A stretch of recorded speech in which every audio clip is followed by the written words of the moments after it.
João, capítulo de número 5.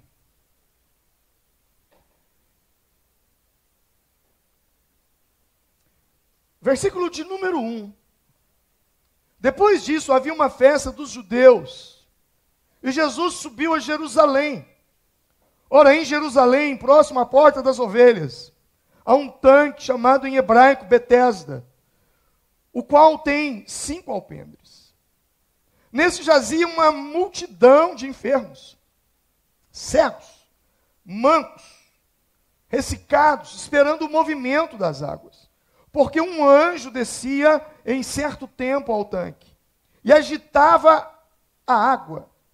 Então, o primeiro que ali descia, depois do movimento da água, sarava de qualquer enfermidade que ele tivesse.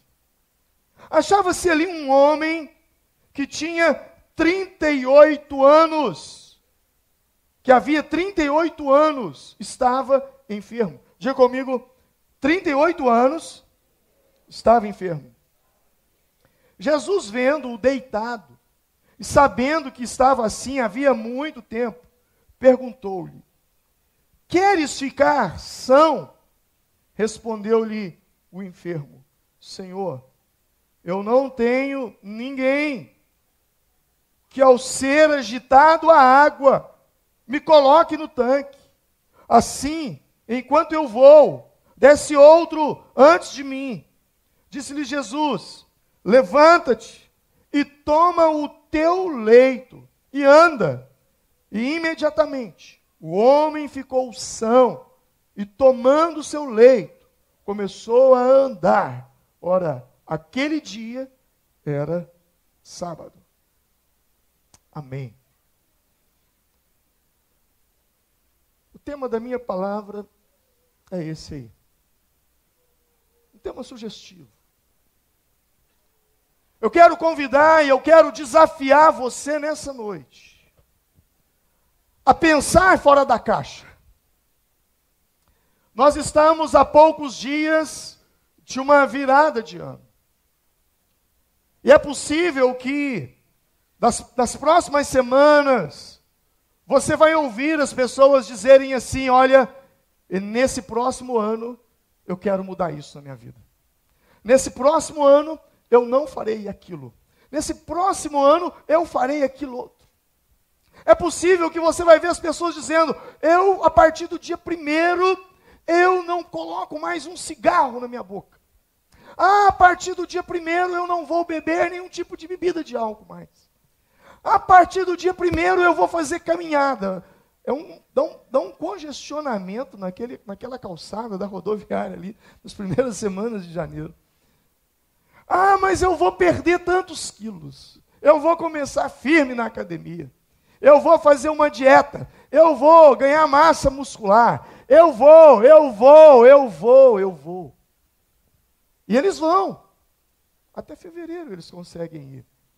Mas em março, abril, tudo volta ao normal.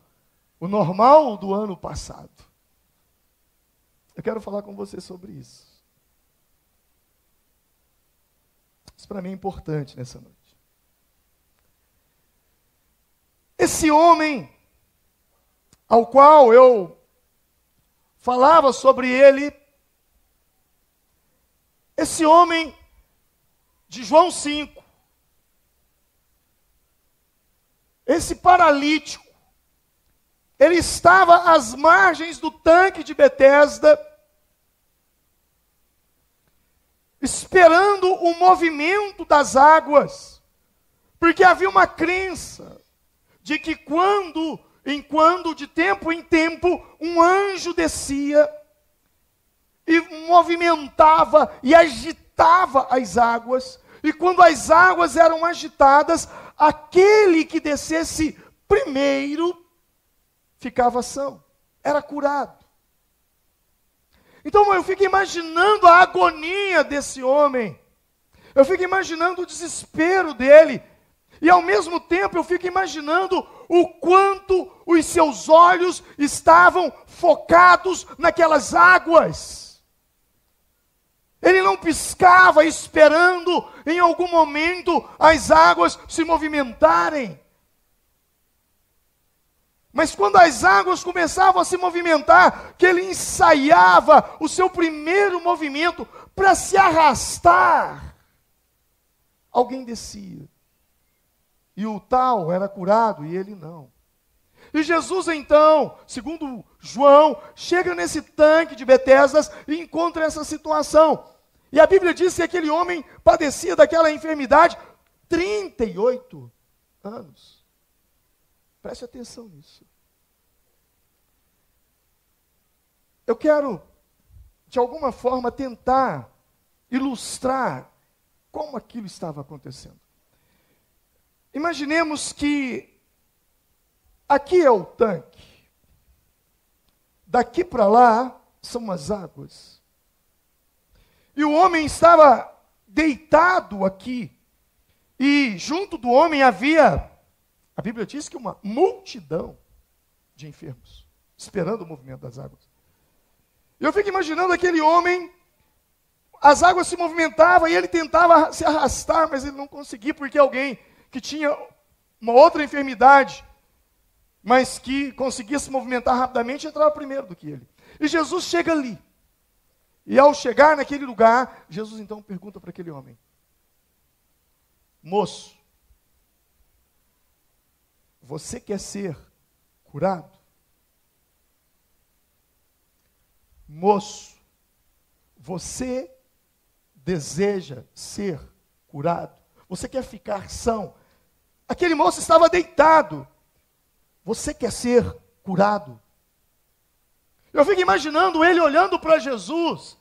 E ele olhava para Jesus. E ele olhava para as águas. Ele olhava para Jesus. Ele olhava para as águas. E ele dizia: Senhor, mas eu não tenho ninguém que me desça ao tanque. Eu não tenho ninguém que me desça ao tanque.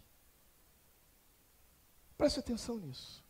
Jesus faz uma pergunta: você quer ser curado? Você quer ficar curado? Qual foi a resposta? Eu não tenho ninguém que me desça ao tanque.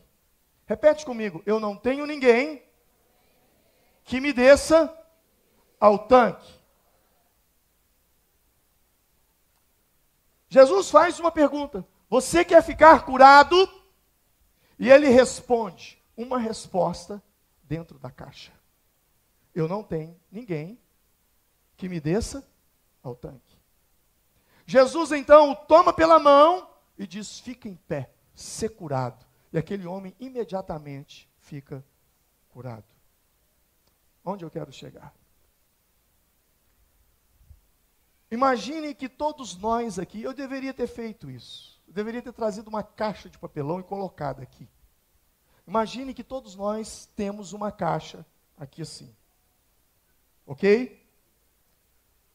Nós temos uma caixa. E nós pensamos dentro da caixa.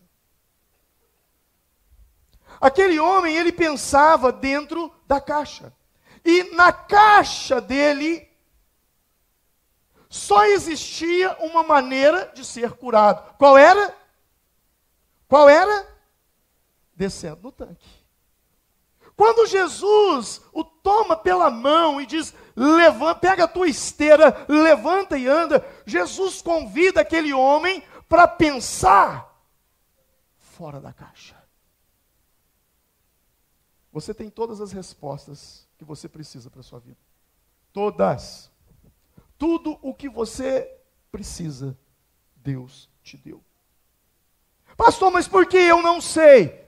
Porque você está pensando dentro da caixa. Você precisa pensar fora da caixa. E o que é pensar fora da caixa? O que é essa caixa? A caixa é um modelo como eu e você, nós vemos o mundo. É a forma como nós vemos. É a maneira de nós enxergarmos a vida. É a maneira de nós vermos as coisas que estão acontecendo do lado de fora. Ou seja, A caixa é um mundo em que cada um de nós vive dentro dele. A maneira como você pensa. Imagine uma coisa. Eu vou te dar 10 segundos para você fazer uma coisa aqui agora. 10 segundos. 10 segundos. Vamos lá, 10 segundos. Pense em uma árvore. Pense em uma árvore. Pronto. Como é que é a sua árvore que você pensou? Troca uma palavrinha com a pessoa do seu lado enquanto eu tomo uma água aqui. Pergunta a ele, como é que é a sua árvore? E aí você conta a sua para ele.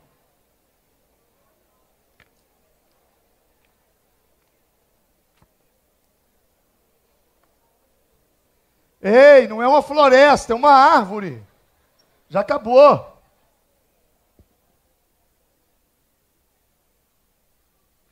A árvore, a sua árvore, não tem nada a ver com a árvore da pessoa que está ao seu lado.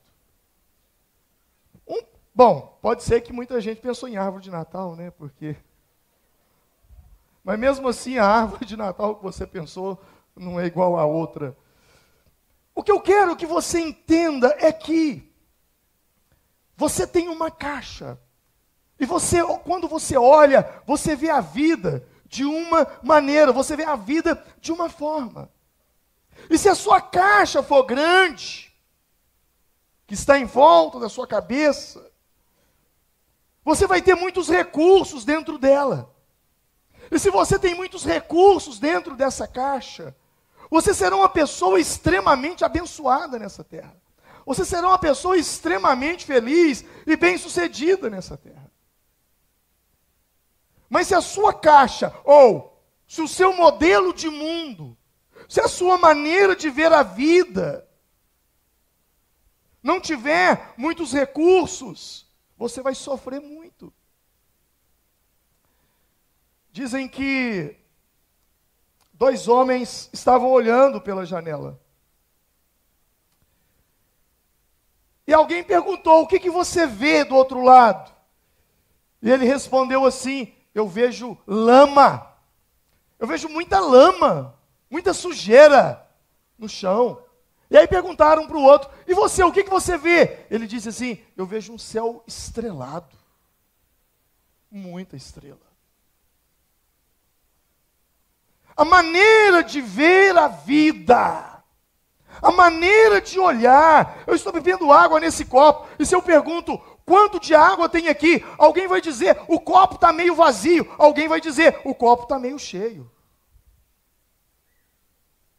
É a maneira de você enxergar a vida, a maneira de você ver o mundo.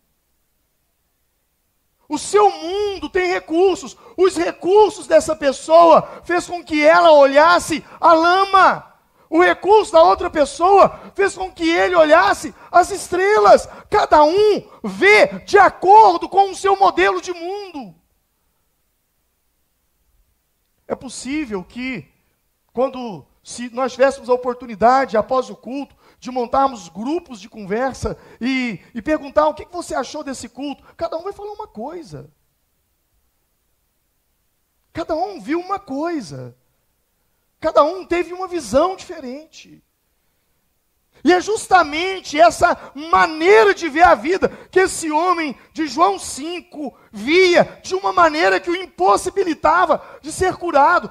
Por quê? Por causa do modelo de mundo dele. Mesmo conversando com Deus, que é Jesus Cristo, mesmo diante de Jesus Cristo, o nosso Deus, ele dizia, eu não tenho ninguém que me desça as águas.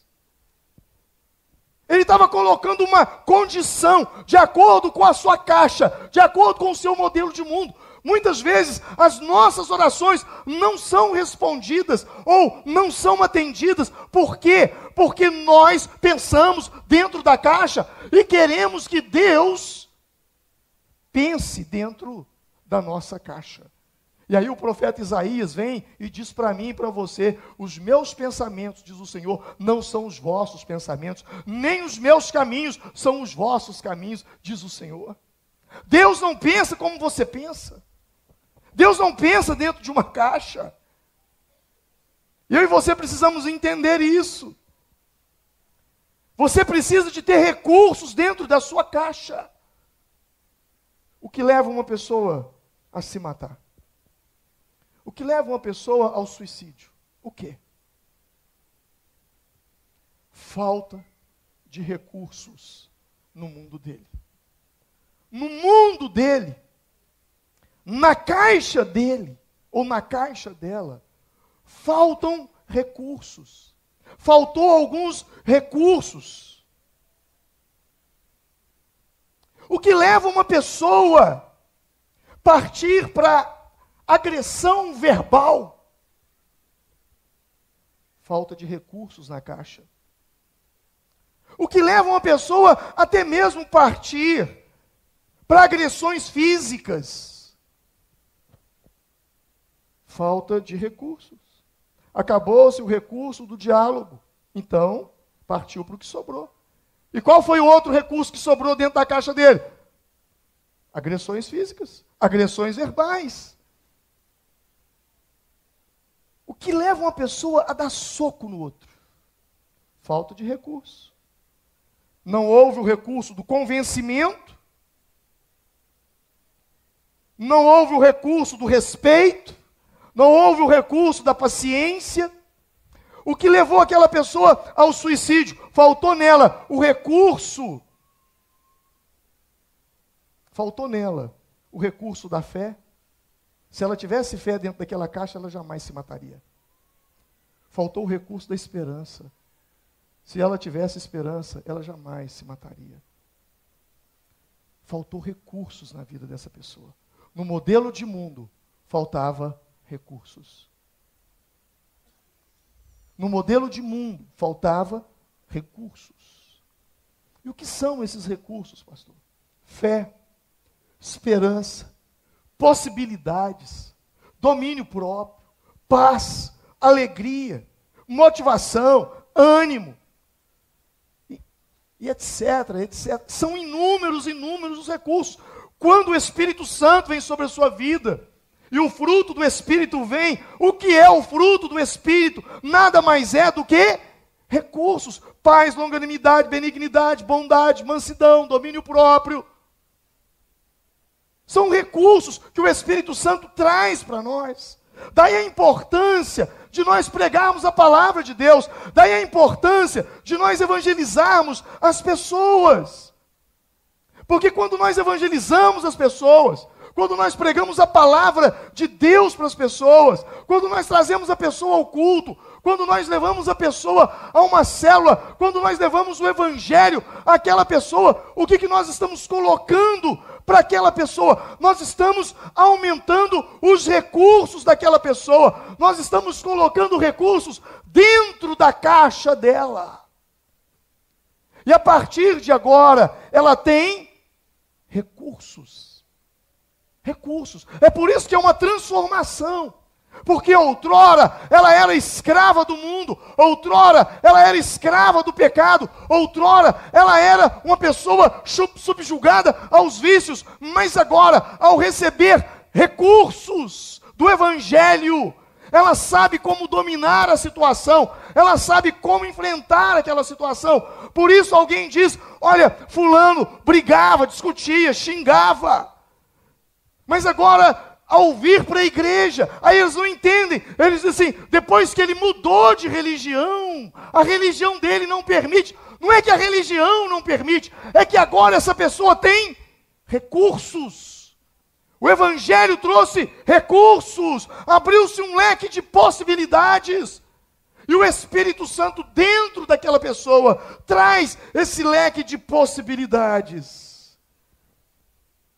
Romanos 5 vai dizer o seguinte: e não somente isto, mas também nos gloriamos nas tribulações, sabendo que a tribulação produz a paciência a experiência, a experiência a esperança, a esperança não traz confusão, porquanto o amor de Deus está derramado em nossos corações pelo Espírito Santo que nos foi dado. Veja bem, começa com o quê? Tribulação. O que é uma tribulação? Problemas. É você enfrentando um monte de problemas, situações adversas, enfrentamentos, sei lá, circunstâncias adversas. Você está passando por uma série de problemas, você está enfrentando uma tribulação. Mas dentro da tribulação, a tribulação produz o quê? Tribulação produz o quê? Paciência. Paciência é um recurso. A paciência, a experiência. A experiência, a esperança. A esperança, outro recurso que impede a confusão. Ou seja, abre-se um leque de possibilidades. Abre-se um leque de recursos dentro da nossa vida. Nós precisamos alargar essa caixa. Nós precisamos sair da caixa. Quando eu digo caixa, essa imagem que está na tela nos fala de um iceberg. Quando os navios estão navegando no oceano, em algumas regiões, eles encontram um pequeno bloco de gelo sobre a superfície da água. E no passado, quando eles não tinham esse conhecimento, eles pensavam que era apenas um pequeno bloco de gelo, porque ao olhar é apenas um pequeno bloco de gelo. Mas abaixo da água, abaixo da superfície, o que está debaixo da superfície é muito maior do que o que está acima da superfície, aquilo que os olhos veem. Eu chamo essa caixa de nossas crenças. Você é aquilo que você acredita. Você vive, você se move, você compra, você vende, você negocia, você faz, você deixa de fazer. Tudo isso é coordenado pelas suas crenças. E quando eu estou falando de crenças, eu não estou me referindo a crenças religiosas, que também pode entrar nesse quadro, mas é muito mais do que eu estou falando. Você já observou que você dorme na cama, você deita para dormir no mesmo lado todo dia? Você já observou que aqui dentro da igreja mesmo, você já observou que durante esse ano de 2017, você procurou se assentar na mesma cadeira?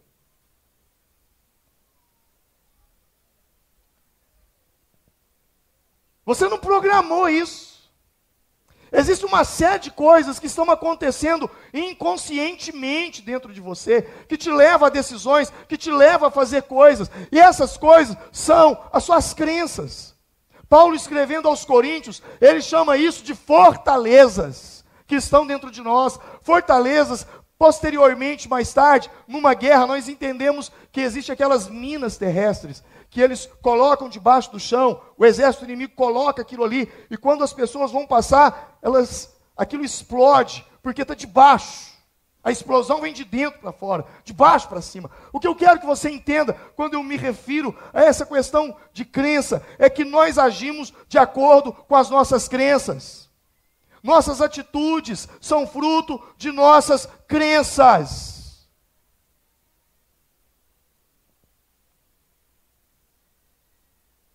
Alguém já viu uma barata matar uma pessoa? Depende, né? Pastor, por que depende? Da crença dela. Quando eu olho para uma barata, eu vejo uma barata. Mas tem pessoas aqui que quando olha para uma barata, vê um monstro. Vê um dinossauro na frente dele.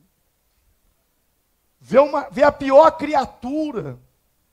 Tem gente aqui que fala comigo, pastor, Satanás anda debaixo dos meus pés. O diabo não tem vez comigo. Eu queimo o capeta mesmo. Deixa esse Satanás comigo, eu acabo com ele. A hora que vem uma barata, ai meu Deus do céu, barata. Não, eu tenho um pastor amigo meu que o cara, na libertação, ele é o cara. Mas não põe uma barata perto dele. Por que a pessoa tem isso em relação à barata? Pais, pelo amor de Deus, aprendam isso. Nunca digam para o seu filho: se você fizer isso, a barata vai te pegar, o rato vai te pegar, a minhoca vai te pegar, o pernilongo vai te pegar. Sabe por quê? Porque você gera uma crença no coração dessa criança. E ela então começa a ter um medo. E quando é medo, ainda está bom. Pior é quando a coisa se transforma em um pânico. A pessoa não pode. Não, e aí, tem uns abençoados, uns pais, falam assim: se você fizer bagunça, eu vou chamar o pastor para você. Pronto. Aí virei a barata do menino. O pastor vem. Quer dizer, em vez do menino: não, o pastor, deixa eu dar um abraço no pastor. Não, deixa eu correr do pastor. Sabe, e aí cria-se uma crença no coração dessa pessoa. Ela acreditou nisso. Muitos de vocês têm dificuldade de falar em público. Por quê? Formaram agora, mas se for para dar uma palestra, dar uma aula, chegar e expor um trabalho, tem dificuldade. Não consegue. Não consegue porque, não consigo porque não dou conta. Não, porque tem medo. Medo de falar em público. E por que tem medo de falar em público? Porque possivelmente, lá na escola, lá no primário, talvez você foi fazer leitura de alguma coisa, e aí você leu uma palavra errada, e todo mundo morreu de rir de você na sala de aula. E o professor, a professora, ao invés de mandar todo mundo calar a boca, também riu. Naquele dia, você acreditou numa coisa: eu sou incapaz de falar em público. E você cresceu com isso. E você teme isso na sua vida. Você não consegue dirigir. Tirou carteira, mas não consegue dirigir. Pastor, eu fui lá, fiz tudo certo. Olha, eu consigo, fiz tudo direitinho. Mas uma crença de medo. Eu não sei, o carro que está vindo de lá, como é que eu vou fazer? Crença. As crenças governam a nossa vida. E as crenças estão dentro da nossa caixa. Ou por que não dizer, a nossa caixa são as nossas crenças. Não, eu não posso ganhar dinheiro. Eu não posso ser rico. Eu não posso comprar um carro melhor. Mas por quê? Não porque, sabe, eu tenho medo do que os meus tios vão falar de mim. Do que os meus irmãos vão falar de mim. Do que fulano vai pensar sobre mim. São crenças, estão dentro de você. Você não percebe, mas elas governam as 24 horas do dia na sua vida. Até mesmo quando você está dormindo. Por isso eu te digo, o seu problema é a sua caixa. São suas crenças. Porque as suas crenças determinam as atitudes na sua vida.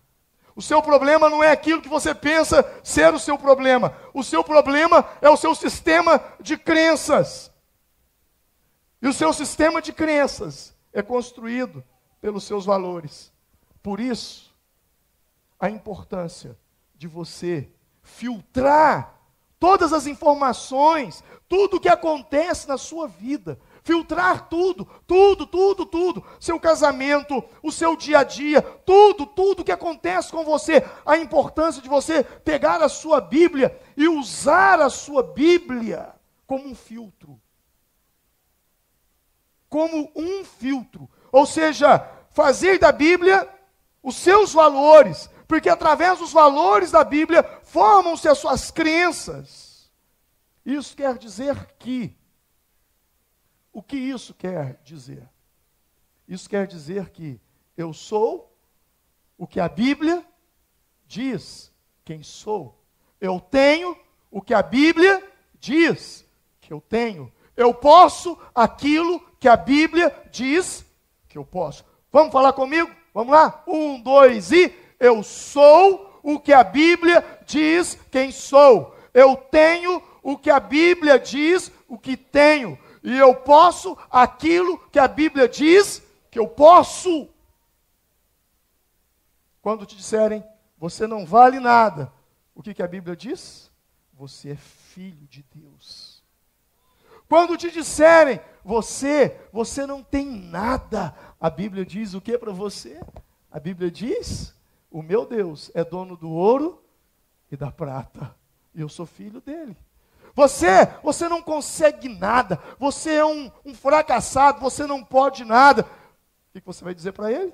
Eu posso todas as coisas naquele que me fortalece. Eu sou o que a Bíblia diz que eu sou. Eu tenho o que a Bíblia diz que eu tenho. Eu posso o que a Bíblia diz que eu posso. Amém? Você crê nisso? Levante sua mão ao alto. Feche os seus olhos e diga comigo assim: eu sou o que a Bíblia diz que eu sou. Eu tenho o que a Bíblia diz que eu tenho. Eu posso aquilo que a Bíblia diz que eu posso. Eu creio. Essa é a minha crença. Se você viver essa crença, ninguém poderá te resistir todos os dias da sua vida. Ninguém. Absolutamente ninguém poderá te parar todos os dias da sua vida. Há uma passagem na Bíblia, no livro de Números, capítulo 13. Números, capítulo de número 13. Vamos ver o que está escrito lá. Acho que a pilha acabou aqui, irmão. Funciona não. Números capítulo 13. Diz assim: também vimos ali gigantes, filhos de Anak, descendentes dos gigantes, e éramos aos nossos olhos como gafanhotos, e assim também éramos aos seus olhos. Interessante que, vamos ver se funciona, mas não. Felizmente travou aqui, ó. Presta atenção nessa passagem. Números capítulo 33. Números capítulo de número 13, versículo 33. Eles estavam entrando na terra prometida. Eles estavam a um passo da terra prometida. Um passo, vencedores. Um passo, sonho realizado. Moisés manda 12 homens espiarem a terra, ver o que havia naquela terra. E eles o foram lá. Só que ao chegar ali, eles se depararam com uma situação. Eles viram muita coisa boa. Eles viram cachos de uva que precisava de 2 pessoas para carregar. Eles viram uma terra próspera. Eles viram uma terra que manava leite e mel. Mas eles também viram ali homens que eram como gigantes. E quando eles voltaram para trazer o relatório, dos 12, 2 focaram na prosperidade da terra. 10 focaram nos gigantes da terra. E o interessante é que esse texto, aí na tela, vai dizer o seguinte: éramos aos nossos olhos como gafanhotos. Éramos aos nossos olhos. Éramos aos nossos olhos. Em outras palavras, nós nos enxergávamos como gafanhotos. Nós nos víamos como gafanhotos. A imagem que nós temos de nós é que nós somos como gafanhotos. Nós não passamos de meros gafanhotos. O modelo de mundo deles, a caixa deles, era essa. Era assim que eles se viam.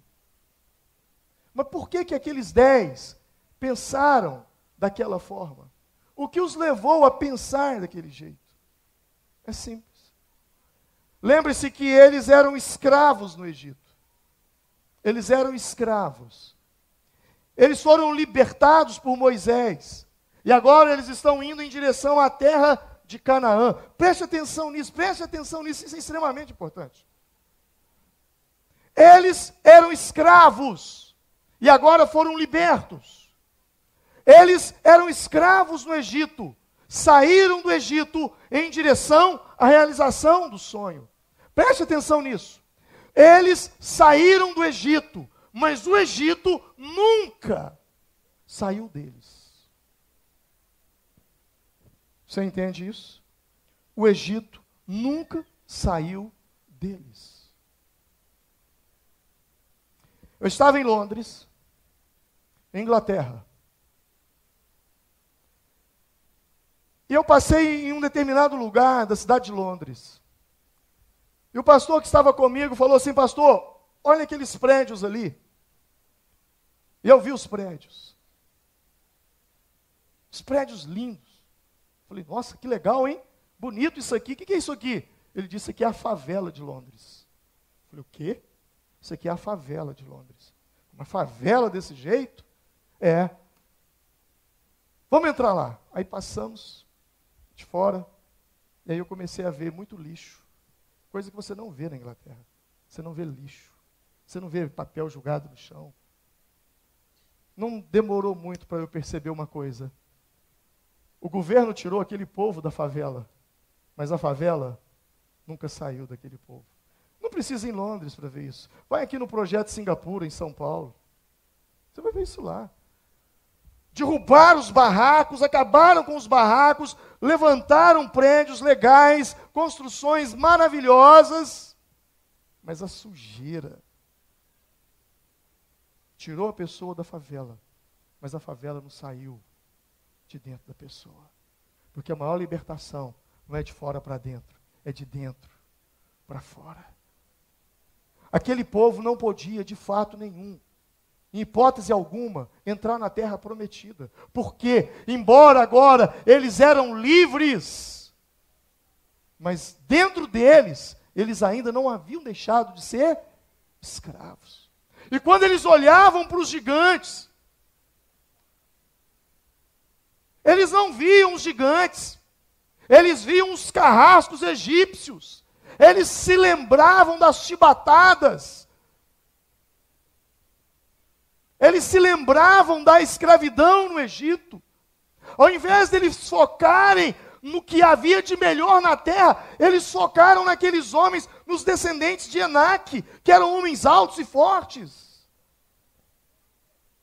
No caso dos espias, eles cresceram com uma crença. Eles nasceram, eu nasci para ser escravo. Minha mãe é escrava, meu pai foi escravo, eu também sou escravo e meus filhos serão escravos. Era essa a mentalidade, era essa a crença. Por isso Deus não permitiu eles entrarem na terra prometida. Interessante que me chama a atenção nesse texto é que e éramos aos nossos olhos a maneira como eles se viam. Ouça isso. Pastor, como é que o meu inimigo me vê? O nosso inimigo nos vê como nós nos vemos. Por isso, em Mateus 17, Jesus vai expulsar um demônio. Aliás, os discípulos estavam tentando expulsar um demônio, eles não conseguiam. E Jesus então chega e diz, ó geração incrédula. Jesus expulsa aquele demônio. Sabe, há uma coisa que eu e você precisamos entender ali.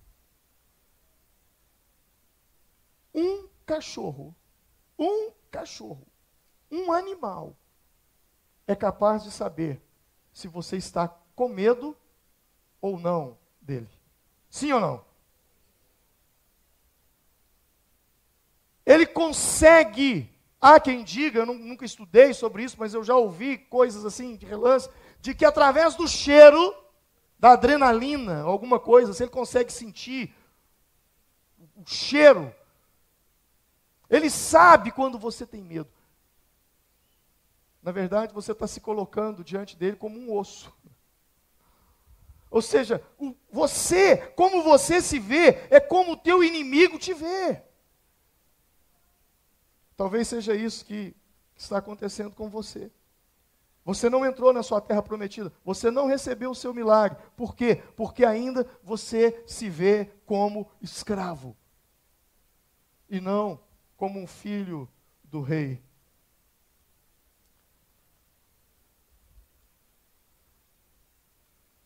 Harriet, essa mulher, ela libertou muitos escravos nos Estados Unidos. Muitos escravos, muitos escravos. Muitos. Mas ela, no final da vida dela, ela disse uma frase muito interessante. Ela disse assim: libertei 1000 escravos. Podia ter libertado mais 1000. Se eles soubessem que eles eram escravos. É muito profunda essa frase. Eu libertei 1000 escravos. Poderia ter libertado outros 1000. Se eles soubessem que eles tinham uma caixa que fazia deles escravos. Se eles soubessem que o mundo deles era muito pequeno. Se eles entendessem que eles pudessem fazer coisas maiores, se eles entendessem que eles pudessem crescer, ampliar, romper, vencer, se eles soubessem que eles são quem a Bíblia diz que eles são, se eles soubessem que eles têm o que a Bíblia diz que eles têm, se eles soubessem que eles podem aquilo que a Bíblia diz que eles podem. Sabe, eu pego a frase dessa mulher, eu encaixo essa frase aqui dentro hoje, no nosso meio. Se nós soubéssemos de fato o que representa esse livro que anda nas nossas mãos, esse livro com o qual nós andamos com ele, o qual nós lemos, meditamos, o poder que existe nesse livro e a libertação que ele traz à nossa vida, a nossa vida seria diferente. Muitos de vocês não teriam a vida que vocês têm. A vida seria diferente. Pastor, eles não entraram na terra prometida. Não, Deus não permitiu. Apenas dois, Josué e Calebe. Por que aqueles dois conseguiram entrar na terra prometida? Por quê? Porque eles viviam próximos de Moisés. Aqueles dois, eles andavam com Moisés. O tempo todo eles estavam com Moisés. Bom, e daí? E daí que a pessoa com quem você anda é fundamental na sua vida. Há uma máxima que diz que nós somos a média das 5 pessoas que passamos mais tempo. Você é uma média das 5 pessoas com quem você gasta mais tempo na sua vida. Eles andavam com Moisés, eles tinham uma mente diferente, a caixa era diferente, via diferente, raciocinava diferente. É isso que eu e você precisamos, ampliar a nossa caixa, ver de uma maneira diferente. Mas para isso, eu pergunto, com quem você anda? A pessoa com quem você anda influencia a sua vida. Os livros que você lê influenciam a sua vida. Tem um ditado popular que diz assim: me diga com quem tu andas, que eu te direi quem tu és. Pastor, isso é versículo da Bíblia? Não, mas tem um Provérbios que diz parecido com isso, que diz assim: quem anda com sábio será sábio, mas o companheiro dos tolos sofre a aflição. Essa questão de quem eu ando influencia muito o tipo de caixa que eu tenho em volta da minha cabeça. Eu vou lhe dizer por quê. Em Marcos capítulo 8, Jesus vai curar um cego. Jesus curou muitos cegos, mas em Marcos 8 ele cura um cego de uma forma diferente. Primeiro, Jesus pega o cego e leva ele, pega nas mãos dele e o leva para fora da aldeia. E ao chegar fora da aldeia, Jesus ora por ele e pergunta: o que vês? Ele diz: eu vejo homens que andam, e esses homens são como árvores. Jesus ora por ele novamente, agora ele diz: agora eu vejo nítido e perfeitamente. Preste atenção nisso. Jesus curou muitos cegos no meio de um monte de gente.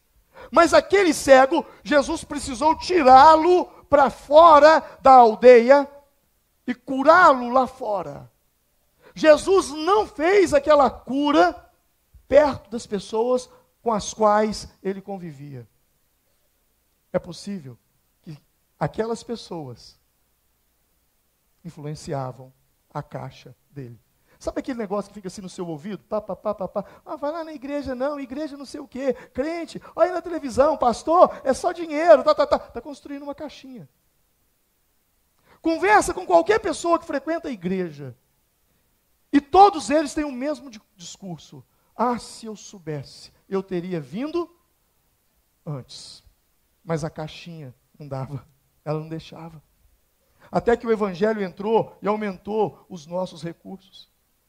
Jesus tirou aquele moço dali, justamente por causa disso. Por quê? Porque as paredes da nossa caixa são construídas aonde? No nosso habitat.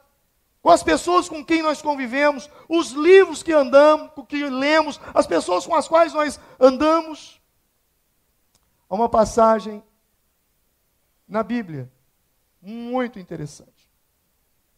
Gênesis capítulo 15, não sei se tem como botar aí no Data Show para mim, está aí no meu PowerPoint, você pode colocar para mim, por favor. É uma imagem, aqui.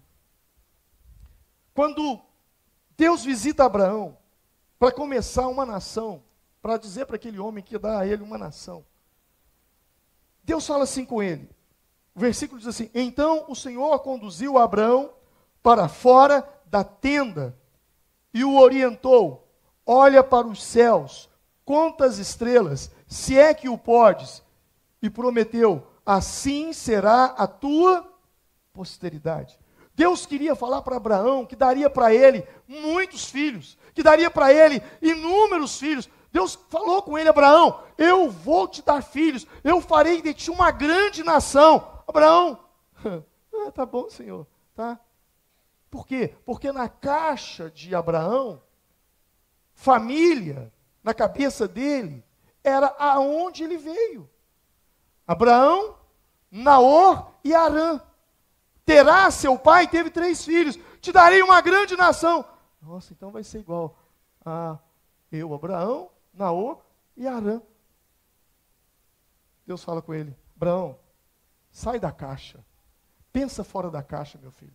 Em outras palavras, Abraão, sai da tenda. Sai da tenda, Abraão. Vai para fora da tenda. Porque eu vou te mostrar o que eu quero com você. E Abraão então sai. E Deus diz para ele: agora olha para o céu. E ele olha, conte as estrelas. E ele começa: 1, 2, 10, 20, 50, 100. Senhor, eu não consigo. Assim será a tua descendência. O que eu tenho com você, criatura, é muito grande, mas pensa fora da caixa. Sai da tenda. Porque de fora da tenda eu consigo te mostrar o que de fato eu tenho para fazer na sua vida. A tenda é a caixa, essa caixinha que faz você viver essa vidinha medíocre, com uma Bíblia cheia de poder na sua frente. Você precisa pensar fora da caixa. Quando nós pensamos fora da caixa, nós somos impulsionados a sonhar, a imaginar, a ver que Deus pode fazer coisas grandes na nossa vida. Há um ditado que diz assim: quem está dentro da garrafa não consegue ler o que está escrito no rótulo. Vira uma pessoa que está do seu lado e diz assim: quem está dentro da garrafa não consegue ler o que está escrito no rótulo. E por fim, eu quero terminar. Quero terminar mostrando uma palavra. Eu vou falar sobre isso. Eu termino. Esse texto é muito interessante. E foi Jabes, ou Jabez, mais ilustre do que seus irmãos, e a sua mãe deu-lhe o nome de Jabes, dizendo: porquanto com dores o dei à luz. Jabes invocou o Deus de Israel: se vós me abençoardes, alargando os meus limites, se vossa mão estiver comigo, para me preservar da desgraça e me poupar da aflição, e Deus lhe concedeu o que tinha pedido. Eu preciso falar um pouco desse homem. Quando você abre a sua Bíblia em 1 Crônicas, capítulo 4, você vai se deparar com uma genealogia. E o que é uma genealogia? Fulano gerou fulano e morreu. Fulano gerou fulano, que foi pai de fulano e morreu. Fulano... Só que essa genealogia, ela tem 500 nomes. 500 nomes. Fulano gerou fulano, fulano gerou fulano, fulano. São 500. Mas quando chega a 500 nomes, fulano gerou Jabes. E aí parou. Ao invés dele falar, e Jabes gerou fulano, não. Ele para em Jabes, cessa a genealogia, e ele faz um comentário. E o comentário dele é, Jabes foi mais ilustre do que os seus irmãos.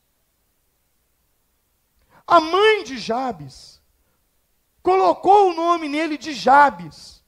Sabe por quê? Porque a palavra Jabes significa dor. E a mãe dele deu a luz a ele com muita dor. Então, colocou o nome nele de dor. Imagina você sendo chamado de dor. Imagina você aqui, na escola, professora fazendo chamada, dor, você presente. Imagina você jogando futebol, passa a bola, dor, passa a bola. Imagina você com esse nome, dor, dor. Quer dizer, ele já sabia que ele tinha tudo para ser uma dor na vida. Mas o autor, o escritor, ele para e fala, ele foi mais ilustre, porque havia algo especial nesse homem.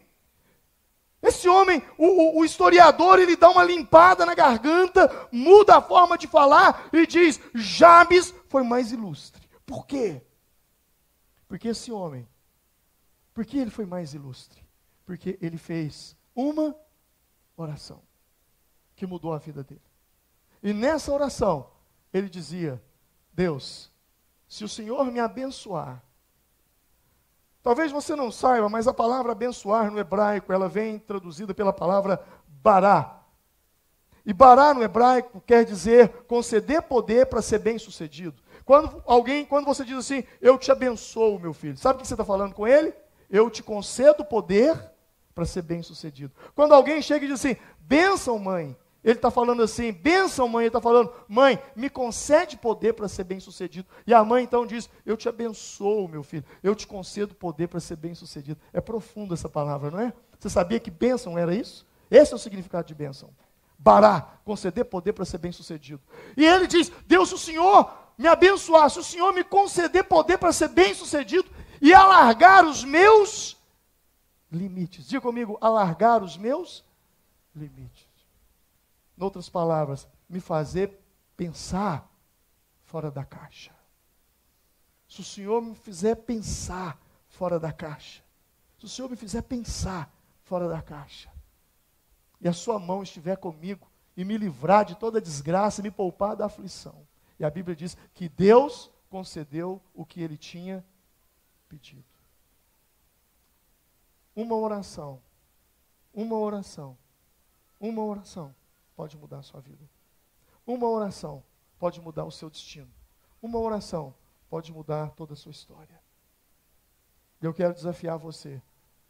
Se você realmente deseja 2018, um ano abençoado, então comece através da oração. E pedindo Deus para fazer você pensar fora da caixa. Porque dentro da caixa é o óbvio. Dentro da caixa é o medíocre. Medíocre é a média, é o que todo mundo está fazendo. Vocês que estão se formando hoje. Eu penso que no coração de vocês, aqui vejo os alunos da engenharia, né? No coração de vocês, eu penso que vocês não querem ser mais um. Não é ser mais um. Ser mais um por ser mais um não faz sentido. Mas ser alguém que pensa fora da caixa. Ser alguém que faz a diferença no mercado. Ser alguém que inove. Para isso, eu e você precisamos de uma coisa: ter a mente de Cristo. Isso é pensar fora da caixa. Pensar como a Bíblia pensa. Eu quero convidar vocês a se colocar em pé nesse momento. Eu quero desafiar você, nessa noite, a se preparar para a entrada de 2018. Mas se preparar pensando fora da caixa. Que você tenha os seus horizontes ampliados. Que você faça como o Jabes fez. Que você possa orar todos os dias: Deus, mostra-me aquilo que os meus olhos não conseguem ver. Mostra-me além do óbvio. Me faz enxergar além daquilo que é óbvio, daquilo que é o medíocre, daquilo que todo mundo faz. Deus, eu fui colocado nessa terra para fazer a diferença. Sabe, irmãos, Formiga tem muitas igrejas evangélicas. E Formiga tem muitos pastores. E eu te digo, esses pastores que estão em Formiga, muitos deles são homens de Deus. Homens que levam uma vida temente a Deus, que servem a Deus. E de repente eu venho parar aqui. E aqui eu estou. Quando você olha toda essa estrutura, é muito legal, mas quando eu cheguei aqui, eram apenas 18 pessoas, num cômodozinho ali em cima. E eu fiz uma oração. Deus, essa cidade não precisa de mais um pastor. Já tem muitos pastores aqui. Se for para me ser mais um, me manda para outro lugar. Eu não vim para cá para ser mais um. Eu vim para cá para fazer a diferença. É assim que você tem que pensar. Em todo lugar onde a planta dos teus pés pisarem. Seja no seu trabalho, seja na sua família. Minha família não vai ser uma família comum. Minha família vai fazer a diferença. No mundo onde falta amor, minha família vai transbordar de amor. No mundo onde falta compreensão, respeito, minha família vai transbordar em compreensão e respeito. Nós seremos referência. A minha oração é que você não seja mais um. A minha oração é que você seja a diferença. Feche os seus olhos. Curva a sua cabeça nesse momento. Eu quero orar com você. O meu desafio a você é fazer você pensar fora da caixa. Fora da caixa. Fora da caixa.